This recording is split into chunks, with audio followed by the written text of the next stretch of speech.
like, and subscribe. Terima kasih. Assalamualaikum warahmatullahi wabarakatuh. Salam sejahtera untuk kita semuanya. Oke, selamat pagi teman-teman semuanya. Salam sehat. Mudah-mudahan kita selalu dalam keadaan sehat walafiat. Amin, amin ya robbal alamin. Di sini saya akan menyampaikan materi kita yang berikutnya, yaitu tentang marketing strategies for the growing business. Di sini materi ini adalah dari bukunya Frederick Reich, Direktur Kansas State University Small Business Development Center ya. Oke. Nah, pemasaran adalah sebuah misteri, teman-teman. Pada dasarnya pemasaran itu adalah misteri. Ada pemasaran yang berhasil, bahkan bisa berlipat dari biaya pemasaran yang dikeluarkan. Ada juga pemasaran yang gagal. Kalau berhasil ya nyenengke sekali, sangat menyenangkan sekali. Tapi di dalam pemasaran seni, sebuah seni pemasaran itu bisa gagal juga. Apakah pemasaran gagal itu didesain oleh pembuatnya atau marketernya, bahasa kerennya itu, agar dia gagal? Jelas tidak sama sekali teman-teman semuanya. Pemasaran didorong kepada sebuah pemahaman, tidak untuk mengatasi masalah perusahaan, namun justru untuk mengatasi masalah konsumen. Itu tadi.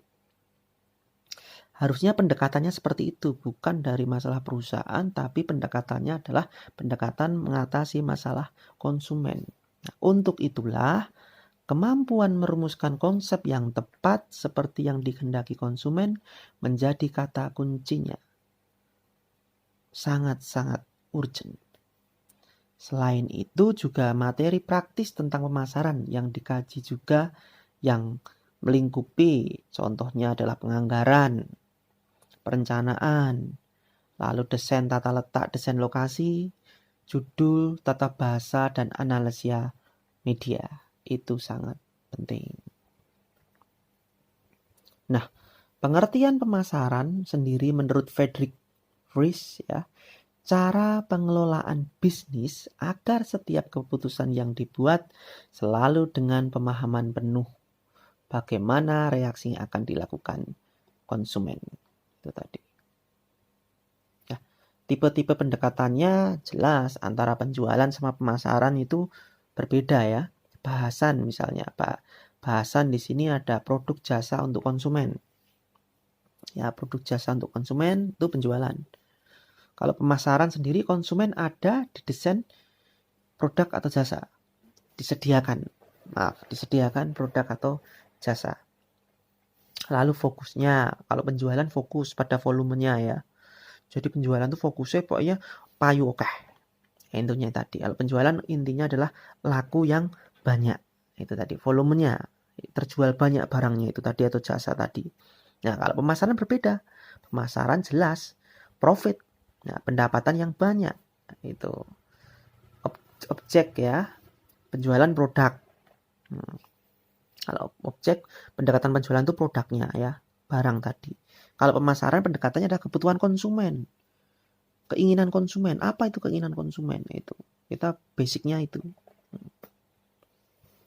Nah, semua kebijakan dan aktivitas perusahaan yang dimaksudkan untuk kepuasan konsumen.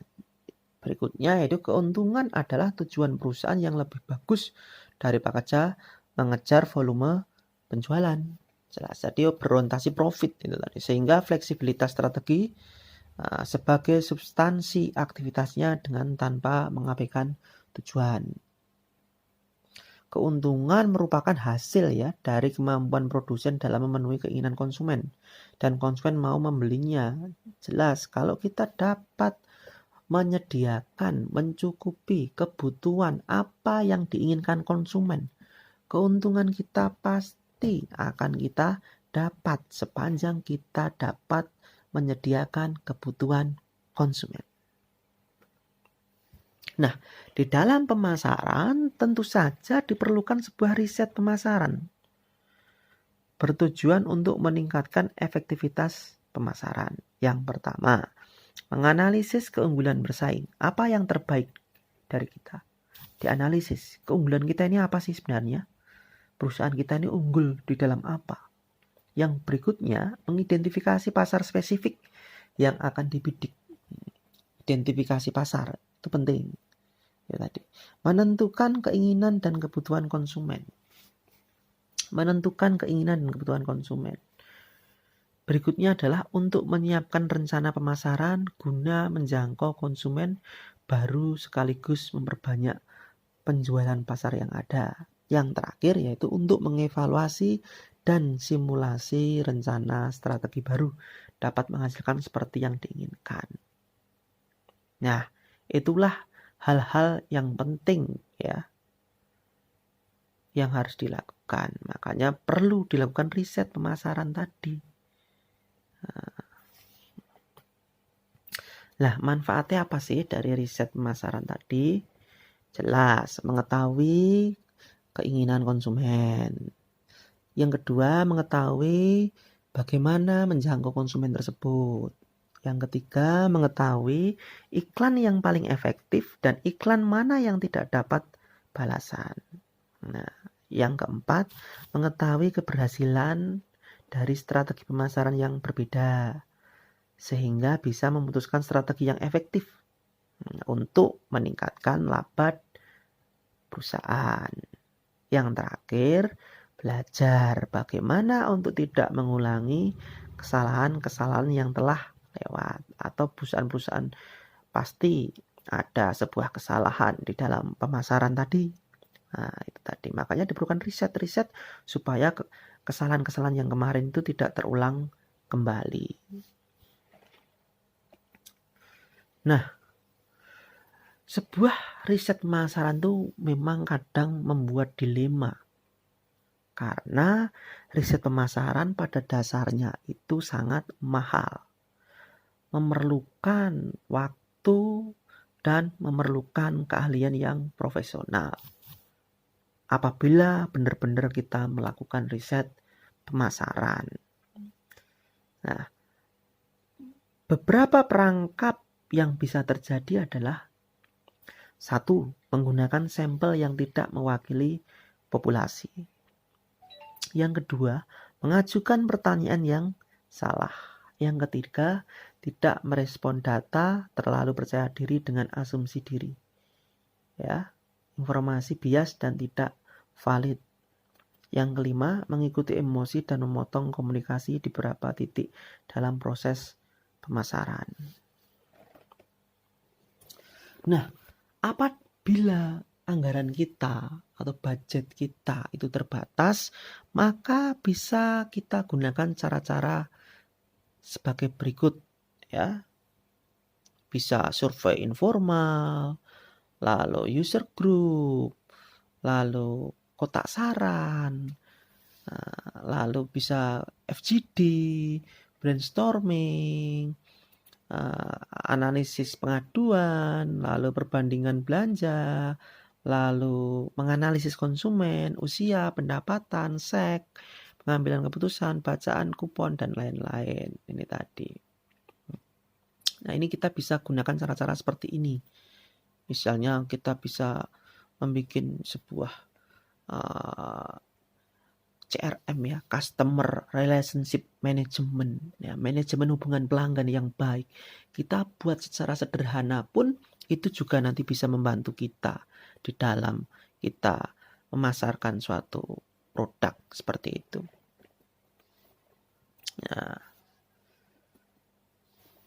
Nah, mengembangkan pasar bisa juga kita lakukan hal-hal sebagai berikut ya.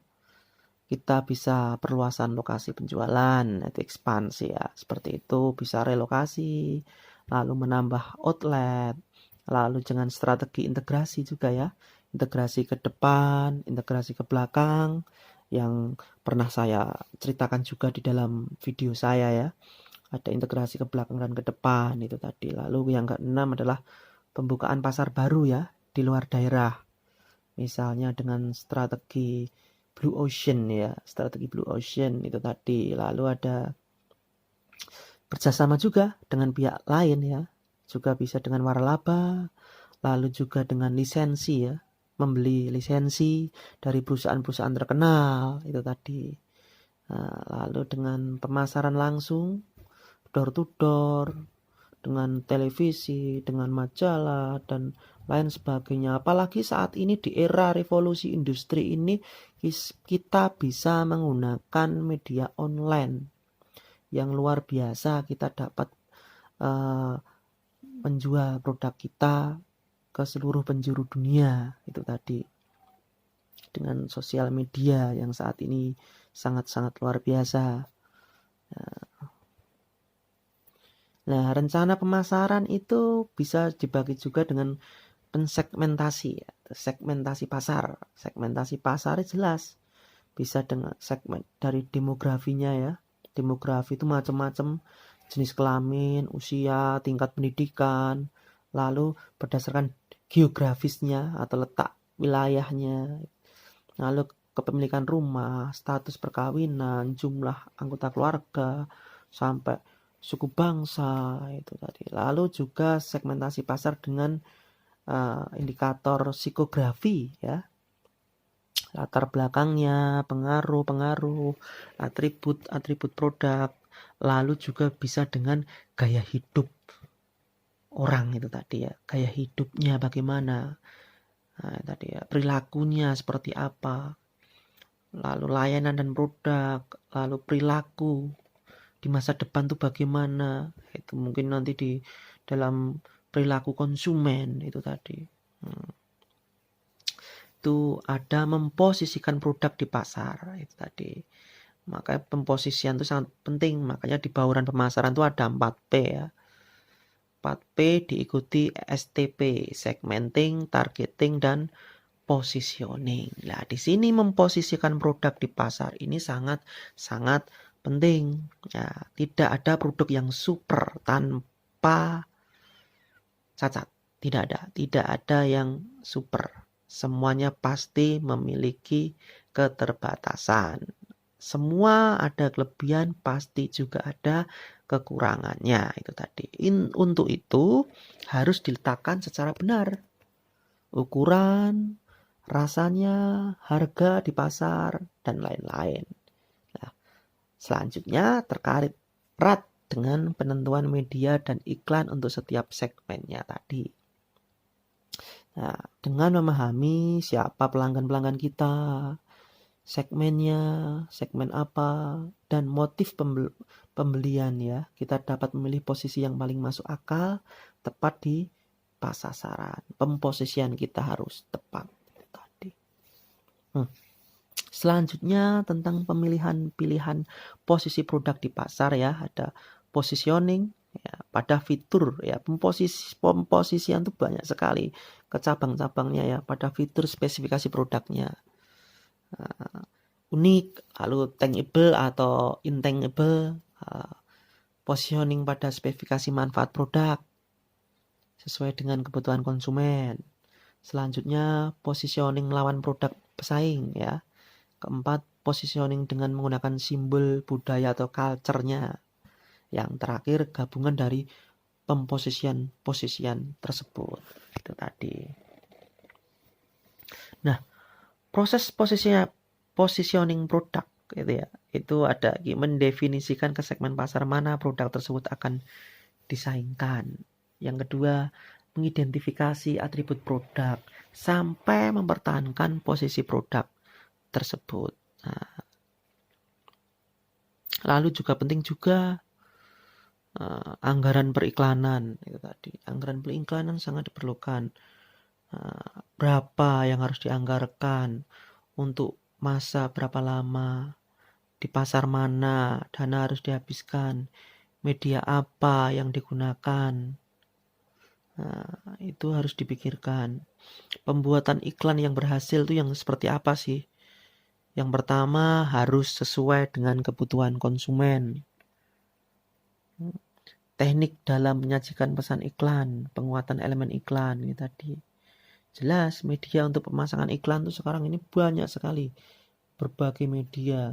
Mungkin yang konvensional, tradisional bisa surat kabar, direct mail, majalah, brosur, media cetak, lalu yang agak modern tapi agak mahal ya bisa radio, televisi, media di luar ruang, media lain. Nah itu tadi, itu media-media untuk iklan. Bisa di sosial media, di WhatsApp, Instagram, YouTube, Facebook, macam-macam. Itu bisa kita gunakan untuk sarana promosi, sarana beriklan.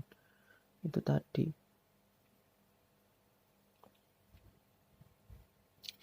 Demikian tadi adalah sekelumit tentang strategi di dalam pemasaran, teman-teman semuanya. Kurang lebihnya kami mohon maaf, semoga bermanfaat. Wassalamualaikum warahmatullahi wabarakatuh.